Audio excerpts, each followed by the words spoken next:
Friends, आपका बहुत बहुत स्वागत है आपके इस study channel smart exam point पर।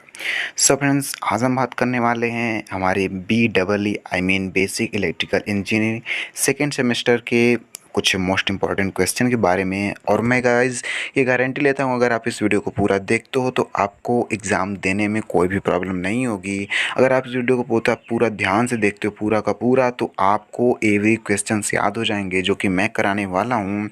और इतने अच्छे से आपको बताऊंगा कि आपको एक ही बार में सब कुछ याद हो जाएगा। सो गाइस यार, ये फर्स्ट पार्ट है, पार्ट नंबर 1 है, तो सेकंड पार्ट थर्ड पार्ट भी मैं ला दूंगा। अगर इससे पहले आप एक पॉलिटेक्निक के स्टूडेंट हैं तो मैं यहाँ पर आपके लिए EDDE के कुछ वीडियोस बना चुका हूँ, जिसके लिंक मैं डिस्क्रिप्शन दे दूँगा, नहीं तो फिर आप वीडियो के एंड में मैं दूंगा, आप वहाँ से दे सकते हो। सो गाइस, चलिए बिना देर के वीडियो को हम स्टार्ट करते हैं। वीडियो में आगे बढ़ने से पहले आपसे एक छोटी रिक्वेस्ट है, प्लीज़ अगर आप मेरे चैनल पर नए हो तो चैनल सब्सक्राइब करके बेल आइकन को ऑल पे कर दीजिएगा, जिससे कि हमारी सारी अपडेट्स आपको मिलती रहे। सो गाइस, अब हम बढ़ते हैं हमारे इस टॉपिक की ओर। तो हमारे सामने यहाँ पर देख सकते हैं हमारा जो है basic electronic engineering second semester का ये पार्ट 1 है। इसमें हमारा पहला क्वेश्चन है कि फैराडे के अनुसार प्रेरित वोल्टता में नेगेटिव चिन्ह किस नियम के अनुसार है। आपका क्वेश्चन है कि फैराडे नियम के अनुसार प्रेरित वोल्टता में नेगेटिव चिन्ह किस नियम के अनुसार है। ऑप्शन नंबर ए है आपका किरचॉफ के लॉ के अनुसार, एक है ओम के लॉ के अनुसार, एक है लेंज के लॉ के अनुसार, एक है एम्पियर्स लॉ एम्पियर के लॉ के अनुसार। गाइस, अगर आपको आंसर पता है तो आप डिस्क्रिप्शन में लिख दिया कीजिए, कमेंट कर दिया कीजिए, जिससे क्या होगी ना, आपके ना वो सोचने की जो पावर है ना वो बढ़ती रहेगी। ठीक है, तो वैसे पर मैं तो ज़रूर बताऊंगा। तो इसका हमारा जो फर्स्ट क्वेश्चन का जो मेन आंसर हो जाएगा वो हो जाएगा ऑप्शन नंबर सी, यानी कि लेंज के नियम के अनुसार। हमारे जो फैराडे के नियम के अनुसार जो प्रेरित वोल्टता में नेगेटिव चिन्ह होता है वो लेंज के नियम के अनुसार पाया जाता है, उस प्रकार से के अनुसार होता है। एंड हमारा नेक्स्ट क्वेश्चन जो है, यहाँ पर बैटरियों की रेटिंग व्यक्त की जाती है, किस प्रकार से हम बैटरियों की रेटिंग को व्यक्त करते हैं। यहाँ पर ऑप्शन नंबर ए है एम्पियर हावर, ऑप्शन नंबर बी है वाट, ऑप्शन नंबर सी है सियामेंस, ऑप्शन नंबर डी है ओम के। ठीक है, यहाँ पर क्वेश्चन फिर से अगर आप क्वेश्चन को बार बार पढ़ते हैं ना, तो अगर आपने उस क्वेश्चन को कभी भी लाइफ टाइम कभी भी पढ़ा होगा ना, तो आपको याद आ जाएगा। बार से फिर से पढ़ते हैं कि बैटरियों की रेटिंग व्यक्त की जाती है, तो इसका जो हमारा राइट आंसर हो जाएगा वो हो जाएगा ऑप्शन नंबर ए, यानी कि एम्पियर हावर। जी हाँ दोस्तों, बैटरी की जो रेटिंग होती है उसे हम एम्पियर आवर के रूप में व्यक्त की जाती है या फिर व्यक्त कर सकते हैं। एंड हम बढ़ते हैं नेक्स्ट क्वेश्चन की तरफ। हमारा नेक्स्ट क्वेश्चन जो है वो है कि वोल्ट मीटर होता है, किस प्रकार का होता है ना, ठीक है, या फिर इसका प्रयोग किस प्रकार से किया जाता है, ये क्वेश्चन है। वोल्ट मीटर होता है, तो यहाँ पर ऑप्शन नंबर ए है उच्च प्रतिरोध मीटर, जिसे श्रेणी में संयोजित किया जाता है।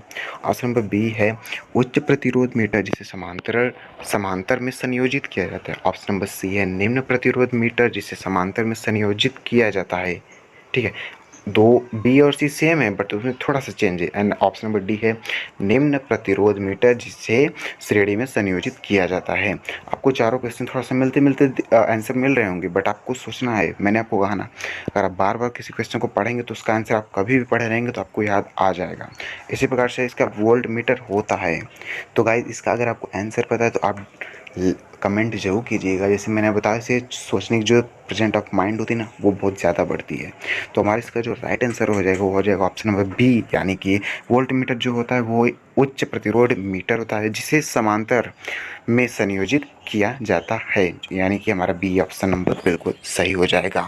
एंड गाइज, यहाँ पर हमारा नेक्स्ट क्वेश्चन जो आता है वो है कि ए मीटर होता है, ए मीटर क्या होता है। ठीक है, तो ऑप्शन नंबर ए है उच्च प्रतिरोध मीटर, जिसे श्रेणी में संयोजित किया जाता है। ऑप्शन नंबर बी है उच्च प्रतिरोध मीटर, जिसे समांतर में संयोजित किया जाता है। ऑप्शन नंबर सी है निम्न प्रतिरोध मीटर, जिसे समांतर में संयोजित किया जाता है। और डी है निम्न प्रतिरोध मीटर, जिसे श्रेणी में संयोजित किया जाता है। तो इसका आंसर बताने से पहले मैं आपको बता दूं कि इन सभी के मतलब जितने मैं क्वेश्चन बता रहा हूँ, ये जो PDF है, अभी मैं आपको अगर वीडियो में बने रहते तो अभी मैं बीच में आपको बता दूंगा कि आप इस इसका पीडीएफ कहाँ से पाओगे, मैं आपको कैसे प्रोवाइड कराऊंगा, तो इसीलिए वीडियो में थोड़ा सा एंड तक आप बने रहिए, ठीक है। तो हमारा जो फोर्थ क्वेश्चन है कि एमीटर होता है, तो हमारा जिसका राइट आंसर हो जाएगा वो हो जाएगा ऑप्शन नंबर डी, यानी कि निम्न प्रतिरोध मीटर जिसे श्रेणी में संयोजित किया जाता है। एंड हम बढ़ते हैं हमारे नेक्स्ट क्वेश्चन की तरफ। इससे पहले अगर आपने हमारे चैनल को अभी तक सब्सक्राइब नहीं किया है सो प्लीज़ सब्सक्राइब करके बेल आइकन को ऑल पे कर दीजिएगा, जैसे कि हम जैसे ही पार्ट 2 इसका लाइन सबसे पहले आपके पास पहुँचे और आप सबसे पहले आप जो है अपने एग्ज़ाम की तैयारी कर सके। क्योंकि जो बच्चे पैसे मतलब एग्ज़ाम के बुक्स के लिए फोर्स या फिर कोचिंग के लिए अफोर्ड नहीं कर सकते, तो उनके लिए हमारा ये चैनल है। तो अगर आप हमसे जुड़े रहेंगे तो मैं गारंटी देता हूँ मैं आपको 50% तैयारी में अकेले करा दूंगा आपकी, ये मेरी गारंटी है, ठीक है। अब बढ़ते हैं नेक्स्ट क्वेश्चन की तरफ। एंड हमारे क्वेश्चन की बैकअप बैटरी का उदाहरण है। जो बैकअप बैटरियाँ होती हैं वो किसका उदाहरण है, ये क्वेश्चन है हमारा। ऑप्शन नंबर ए है lead acid battery, option number B है nickel cadmium battery, option number C है लिथियम व silver oxide battery, option number D है उपरोक्त में से कोई नहीं। जैसा गाइज मैंने आपको कहा, अगर आपको आंसर पता है तो कमेंट जरूर कीजिएगा, ठीक है, जिससे कि मैंने आपको बताया ना कि आपसे थोड़ा सा ना प्रेजेंट ऑफ माइंड थोड़ा सा तेज होता है इससे, ठीक है। तो हमारा जो क्वेश्चन नंबर 5 है इसका राइट आंसर हो जाएगा वो हो जाएगा लिथियम व सिल्वर ऑक्साइड बैटरी की। जो हमारी बैकअप बैटरी होती है वो लिथियम व सिल्वर ऑक्साइड बैटरी का ही एक उदाहरण होती है। एंड हम बढ़ते हैं फटाफट हमारे नेक्स्ट क्वेश्चन की तरफ।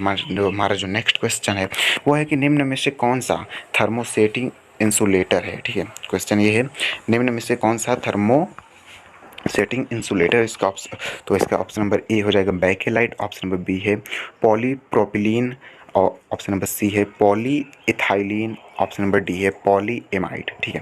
हमारा क्वेश्चन है कि निम्न में से कौन सा थर्मोसेटिंग इंसुलेटर है, तो इसका हमारा जो राइट आंसर हो जाएगा हमारा जो यहाँ पर ऑप्शन नंबर ए बिल्कुल राइट आंसर हो जाएगा, यानी कि बैकेलाइट जो होता है वो थर्मोसेटिंग इंसुलेटर होता है। बैकेलाइट इसका जो राइट आंसर हो जाएगा। एंड फटाफट बढ़ते हमारे नेक्स्ट क्वेश्चन की तरफ। हमारा नेक्स्ट क्वेश्चन है कि निम्न में से कौन सा थर्मोप्लास्टिक इंसुलेटर है। अब वो थर्मोसेटिंग था, वो थर्मोप्लास्टिक है। आंसर आप उसमें थोड़ा सा डिफरेंस समझिएगा, ठीक है। तो यहाँ पर ऑप्शन नंबर ए है पॉलीएमाइड, ऑप्शन नंबर बी है पॉलीप्रोपिलीन्स, ऑप्शन नंबर सी है poly ethylene, option number D है ऑल ऑफ द 30, यानी कि इनमें से सभी, ठीक है। इसका जो राइट आंसर हो जाएगा वो हो जाएगा ऑप्शन नंबर डी, यानी कि ऑल ऑफ दिस, यानी इनमें से सभी।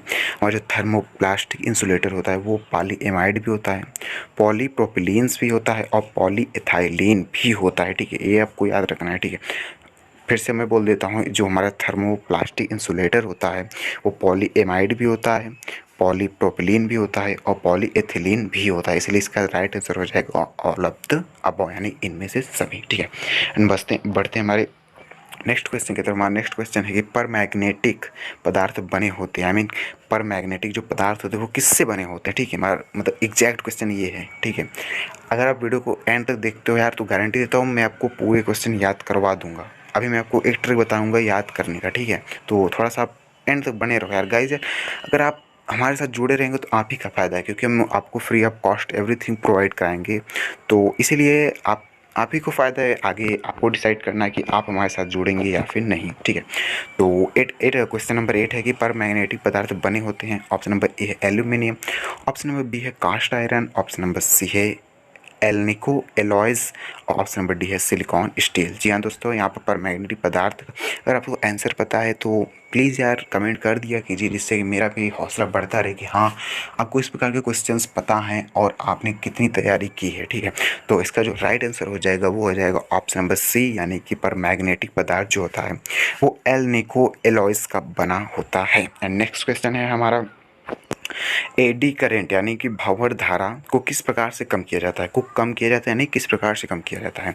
फिर से पढ़ देता हूँ कि भंवर धारा को किस प्रकार से कम किया जा सकता है। ऑप्शन नंबर ए है नरम चुंबकीय पदार्थों के प्रयोग करके, ऑप्शन नंबर बी है कठोर चुंबकीय पदार्थों का प्रयोग करके, ऑप्शन नंबर सी है पैरामैग्नेटिक पदार्थों का प्रयोग करके, ऑप्शन नंबर डी है कोर को लैमिनेट करके, ठीक है। तो हमारा जो इसका राइट आंसर हो जाएगा वो हो जाएगा ऑप्शन नंबर सी नहीं, ऑप्शन नंबर डी। जी हाँ दोस्तों, यहाँ पर हमारा ऑप्शन नंबर डी, यानी कि कोर को लैमिनेट करके कम किया जाता है, कि भंवर धारा को कोर को लैमिनेट करके कम किया जाता है। इसका राइट आंसर हो जाएगा ऑप्शन नंबर डी। आप नोट कर लीजिएगा, वरना फिर भाई आपको मैं पीडीएफ तो प्रोवाइड कराऊंगा अगर आप एंड तक बने रहते हो तो हमारा नेक्स्ट क्वेश्चन है कि उच्च आवृत्ति परिणामित्र बने होते हैं, आई मीन उच्च आवृत्ति परिणाम मित्र किससे बने होते हैं? ठीक है, इसका ऑप्शन नंबर ए है फेरिट्स के, ऑप्शन नंबर बी है silicon steel, option number C है एल्यूमिनियम, ऑप्शन नंबर डी है वुड। ठीक है, इसका हमारा जो राइट आंसर हो जाएगा वो हो जाएगा ऑप्शन नंबर ए, यानी कि जो उच्च आवृत्ति परिणाम मित्र होते हैं वो फेरिट्स के बने होते हैं, यानी कि ऑप्शन नंबर ए हमारा बिल्कुल राइट हो जाएगा। एंड हमारा जो नेक्स्ट क्वेश्चन है वो है कि निम्न में से कौन सा मीटर परिपथ के श्रेणी में संयोजित किया जाता है? ठीक है, ऑप्शन नंबर ए है voltmeter, option number B है ammeter, option number C है shunt resistance, option number D है बाईपास रेसिस्टेंस। गाइस, जैसे मैंने आपको पहले बताया था, अगर आप क्वेश्चन को बार बार पढ़ेंगे ना तो आप कभी भी अगर अपने लाइफ में बुक में ये क्वेश्चन पढ़े रहेंगे तो आपको याद आ जाएगा। तो आप वीडियो को पॉज करके बार बार इस क्वेश्चन को थोड़ा सा पढ़ लीजिए, जिससे कि थोड़ा बहुत आपको अनुमान मिल जाया करेगा। तो हमारा इसका राइट आंसर हो जाएगा वो हो जाएगा ऑप्शन नंबर बी। जी हाँ दोस्तों, हमारा जो मीटर परिपथ की श्रेणी में एमीटर को संयोजित किया जाता है, यानी कि एमीटर मीटर परिपथ की श्रेणी में संयोजित किया जाता है। एंड फटाफट बढ़ते हैं नेक्स्ट क्वेश्चन की तरफ। हमारा नेक्स्ट क्वेश्चन है कि निम्न में से कौन सा मीटर परिपथ के समांतर में संयोजित किया जाता है? निम्न में से कौन सा मीटर परिपथ के समांतर में संयोजित किया जाता है? ऑप्शन नंबर ए है voltmeter, option number B है ammeter, option number C है current limiting resistance, option number D है नॉन ऑफ दीज, यानी कि इनमें से कोई नहीं। तो आज इसका राइट आंसर हो जाएगा वो हो जाएगा वोल्ट मीटर, यानी कि वोल्ट मीटर मीटर परिपथ के समांतर में संयोजित किया जाता है, यानी कि ऑप्शन नंबर ए बिल्कुल राइट हो जाएगा। है ना, बढ़ते हैं नेक्स्ट क्वेश्चन की तरफ। हमारा जो नेक्स्ट क्वेश्चन है वो है कि किरचॉफ का द्वितीय नियम वोल्टता संबंधी नियम है, मतलब किरचॉफ का द्वितीय नियम वोल्टता संबंधी नियम है या नहीं, ये आपको ट्रू एंड फॉल्स का मैं क्वेश्चन लाया हूँ।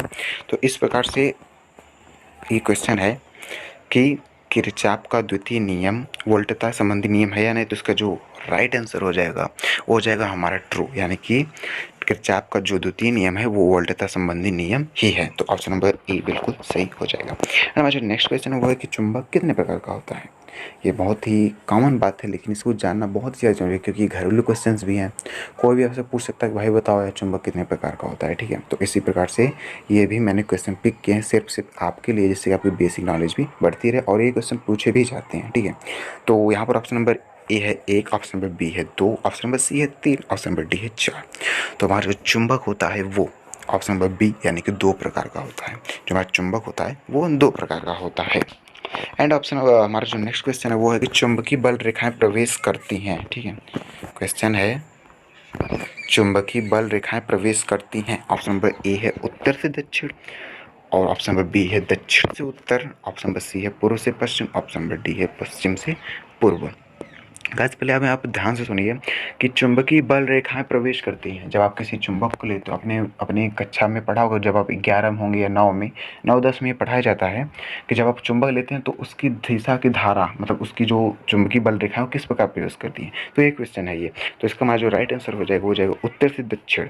जी हाँ दोस्तों, यहाँ पर अगर आप चुंबक को रखते हैं, ठीक है, कहीं भी चुंबक को रखते हैं, फिर चुंबक आपको पढ़ाया गया होगा स्कूल में, वहाँ पर दिखाया गया होगा कि जो चुंबक की बल रेखाएं होती है वो उत्तर से दक्षिण की तरफ गमन करती हैं। ठीक है, आपको इन बातों को याद रखना है।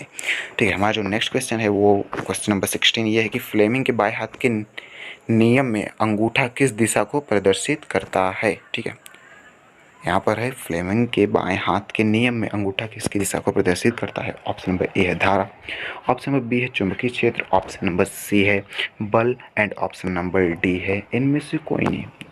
गाइस, मैंने आपको कहा था बार बार क्वेश्चन को पढ़िएगा तो याद आपको जरूर आएगा, मेरी गारंटी है। ठीक है, तो फ्लेमिंग के बाएं हाथ के नियम में अंगूठा किसकी दिशा को प्रदर्शित करता है? गाइस, मैं आपको बता दूं ये क्लास 10th में ये क्वेश्चन है। ठीक है, अगर आप क्लास 10th में अगर थोड़ा ध्यान से पढ़े होंगे तो आपको याद होगा। ये कक्षा 10 का क्वेश्चन है, 9 या 10 का, आई थिंक ये कक्षा 10 का क्वेश्चन है। तो इसका जो हमारा राइट आंसर हो जाएगा वो हो जाएगा ऑप्शन नंबर सी, यानी कि फ्लेमिंग के बाएं हाथ के नियम में अंगूठा की जो दिशा होती है वो बल की दिशा होती है। जब बाएं हाथ को फ्लेमिंग की तरफ, जो फ्लेमिंग का नियम था उस प्रकार से करेंगे, जो अंगूठा होगा वो हमारा बल को प्रदर्शित करता है। एंड हमारा जो नेक्स्ट क्वेश्चन है वो है कि फ्लेमिंग के दाएं हाथ के नियम में अंगूठा किसकी दिशा प्रदर्शित करता है? वो अभी बाएं हाथ था, बस इसमें दाएं हाथ को पूछा जा रहा है। तो ऑप्शन नंबर ए है चालक के घूमने की दिशा को, ऑप्शन नंबर बी है चुंबकीय क्षेत्र की दिशा को, ऑप्शन नंबर सी है धारा के बहने की दिशा को, ऑप्शन नंबर डी है इनमें से सभी। ठीक है, मैंने आपको कहा था बस क्वेश्चन को यार आप बार बार पढ़ा कीजिए, क्योंकि जो भी मैं क्वेश्चन लाया हूँ, जो भी क्वेश्चन पूछे जाते हैं वो आपसे जो आप पढ़ चुके हैं वही पूछे जाते हैं। ठीक है, तो इसीलिए कहता हूँ बार बार अगर पढ़ेंगे ना, गारंटी है यार आपको याद आ जाएगी।